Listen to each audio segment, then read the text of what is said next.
18वीं तरमीम तो पास हो गई, पार्लियामेंट, वजीर आजम और सूबे बाख्तियार हो गए, मुंतखब नुमाइंदे और इदारों की जीत हुई, डेस्क बजे और नारे लगे। अच्छी बात है, खुशी की बात है, लेकिन ये क्या, अवाम का ठाटे मारता हुआ वो समंदर कहां है जिसके नाम पर आज पार्लियामेंट में डेस्क बजाए गए थे? इस तरह के अवाम पाकिस्तानी ये कहां है? कहीं ऐसा तो नहीं कि होशरुबा महंगाई ने इस अवाम को इतना हवास बाख्ता कर दिया है, इस अवाम को इतना हवास बाख्ता कर दिया है कि 18वीं तरमीम पर भंगड़े डालने के लिए उनमें अब कुव्वत ही नहीं रही। उसे, इस अवाम को महंगाई का सांप सूंघ गया है, मगर इस सांप को कुचला जा सकता है कैसे, बताएंगे आज के प्रोग्राम में। मैं हूं फहाद हुसैन और यह है सेंटर स्टेज।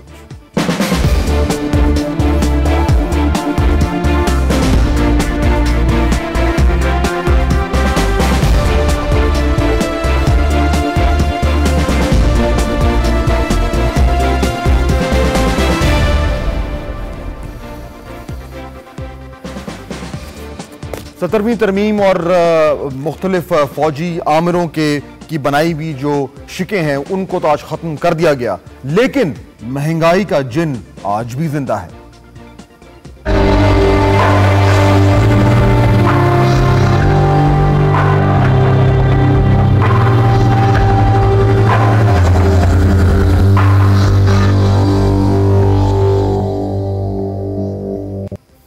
बात करेंगे आज के प्रोग्राम में और यह समझने की कोशिश करेंगे कि एक तरफ तो सियासतदानों की आज जीत थी, आईन को पाक साफ कर दिया गया, लेकिन अवाम के लिए उसका क्या फायदा होगा, कैसे फायदा होगा, क्योंकि सबसे बड़ा इशू आजकल पाकिस्तानी लोगों के लिए महंगाई है, होशरुबा महंगाई। आज के प्रोग्राम में मैं कुछ आपको फैक्ट्स एंड फिगर्स भी दिखाऊंगा जिससे आपको कुछ आइडिया हो कि पिछले चंद सालों में कितनी ज्यादा महंगाई हुई है, ये क्यों हुई है और इसको कैसे रोका जा सकता है।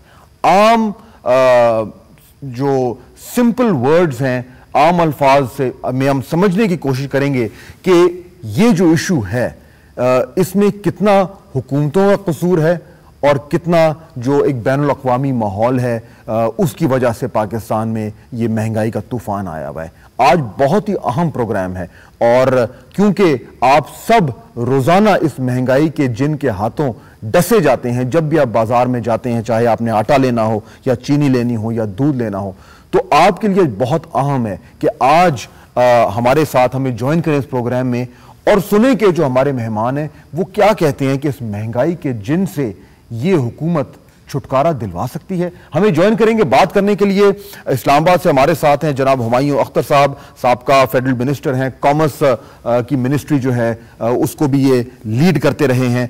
कराची से हमें ज्वाइन कर रहे हैं अकबर जैदी साहब, माहिर इक्तसादियात हैं, वेल नोन इकोनॉमिस्ट हैं और हमें गुफ्तगू इनसे करेंगे कि ये जो फैक्ट्स एंड फिगर्स हैं, जो इन्फ्लेशन के रेट्स हैं, जो महंगाई है, ये क्यों है और कैसे है। आप दोनों का बहुत शुक्रिया।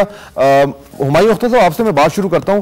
पहले तो बिल्कुल सिंपल, उसके बाद जरा हम थोड़ा सा इसकी बहस की गहराई में जाएंगे। मुझे ये बताइए कि आज हम सामने सारों ने मनाजिर देखे, लाइव टेलीविजन कवरेज हुई है 18वीं तरमीम की और बड़े डेस्क भी बजे वगैरह वगैरह। It's a good thing, no doubt, लेकिन अब ये बार बार आशा कह रहा है कि जी अब हुकूमत के पास या सियासतदानों के पास कोई ऑप्शन नहीं है कि वो कह सकें कि जी हमारे मसाइल खत्म नहीं हो रहे, हम अवाम के मसाइल की तरफ हम तवज्जो नहीं दे सकते। The way is clear now. मुझे सिर्फ अपनी तजर्बे की रोशनी मुझे सिर्फ ये बताएं कि ये जो होशरुबा महंगाई है इसको कंट्रोल करना मुमकिन है या नहीं है? देखिए बात बिल्कुल मुमकिन है। दुनिया के ममालिक में तो हाइपर इन्फ्लेशन हो जाती है और जो कि हजारों % महीने के लिहाज से कीमतें बढ़ती हैं, ये कंट्रोल हो जाती है। हमने पीक की है 24-25% CPI, वो 10% तक लाए हैं। बदकिस्मती से दिसंबर के बाद ये फिर से बढ़ना शुरू हुआ है, मेरा ख्याल 13% पे पहुंचा है। CPI से मुराद आपकी शरह इन्फ्लेशन की, इन्फ्लेशन का रेट जो है, जो महंगाई की शरह है CPI? जी हाँ, वो कम हुआ है, काफी कम हुआ है, लेकिन अब फिर ऊपर जाना शुरू हो गया, जो कि डेंजरस साइन है। देखिए पाकिस्तान की इन्फ्लेशन में चंद फंडामेंटल चीजें हैं। एक तो हमने अपना जो रुपया है वो बड़ी तेजी से गिरा है, जिसके बड़े इन्फ्लेशनरी इफेक्ट्स होते हैं। अब जो चीज इंपोर्ट करेंगे, खाने पीने की अशिया, दालें इंपोर्ट करेंगे, वो महंगी हो जाएंगी। आपके कर्जे आपके बजट में बहुत बढ़ जाएंगे, आपके डेट सर्विसिंग बढ़ जाएगा। दूसरा, देखिए हमें कमोडिटी प्राइसेस पे बहुत एहतियात करनी चाहिए। अब मैं आपको थोड़ा सा इंटरप्ट करूंगा, आप अभी जा रहे हैं इसकी डिटेल में कि क्या क्या कर सकते हैं। Let me come back to that point, क्योंकि ये इंपॉर्टेंट पॉइंट है। मैं जरा पहले जो इसका जो प्रेमिस है वो एस्टैब्लिश करना चाह रहा हूं। अकबर जरी साहब, आप अग्री करेंगे कि ये जो महंगाई है इसको रोका जा सकता है, ये मुमकिन है शॉर्ट टर्म में? बिल्कुल मुमकिन है, बल्कि अगर आप ये पिछले हफ्ते जो स्टेट बैंक की रिपोर्ट आई थी मॉनेटरी पॉलिसी की, उसमें उन्होंने बताया भी है कि किस वजह से कीमतें बढ़ी हैं। जो हुमायूं साहब अभी कह रहे थे कि वाकई पहले 24% थी, फिर अक्टूबर में पिछले साल अफरात ज़र 9% हो गई, और अब पिछले महीने फरवरी में 13% थी, और अब अंदेशा है कि बल्कि और भी बढ़ेगी। और ये स्टेट बैंक वाज़े तौर पर जो एक हुकूमत का भी इदारा है वो 3 वजूहात बताता है कि ये क्यों हुआ है। एक तो उसने बताया है कि तेल की कीमतें बढ़ाई गई हैं, सारी दुनिया में बढ़ी हैं, यहाँ पे भी पास ऑन हुई पेट्रोल की कीमत।